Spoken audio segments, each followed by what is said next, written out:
The Bengals are on the verge of staying in Paycor Stadium for the foreseeable future with a new lease, and in this video, I'll explain how they got Hamilton County back on their side.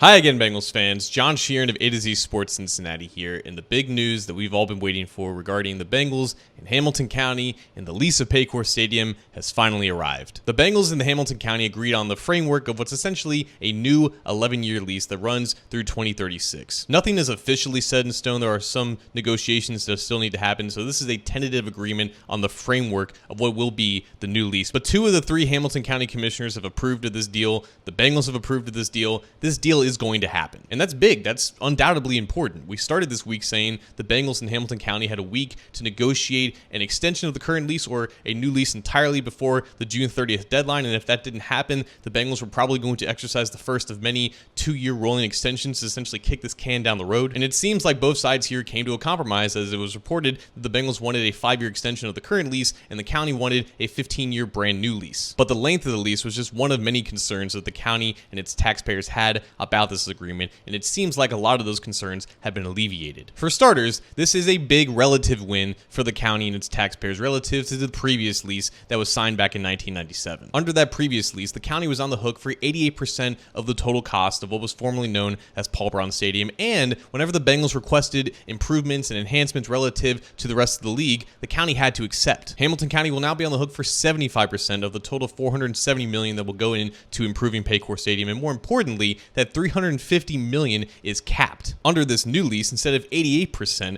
the county will be on the hook for 75% of the total cost, and the total cost is going to be about $470 million in upgrades and renovations for Paycor Stadium. So the county will be on the hook for $350 million of that, but more importantly, that $350 million is capped. And this was a big win for the county, according to County Commissioner President Denise Driehaus, saying, quote, "This is something that we've been worrying about because the old lease allowed the Bengals to come in and ask for enhancements relative to the market, relative to what everybody else was doing to stadiums all over the country. And so we always had this undefined liability that we might have to spend money we don't have, that we can't afford, if the Bengals ask for these enhancements." The Bengals are also hoping that the state of Ohio provides some additional funding as well, just like they're funding the Cleveland Browns' new stadium. But again, Hamilton County is just on the hook for that $350 million. Also, the Bengals are going to start paying rent for the first time ever. They're going to pay $1 million in rent for the first 3 years and then $2 million in the 8 years after that.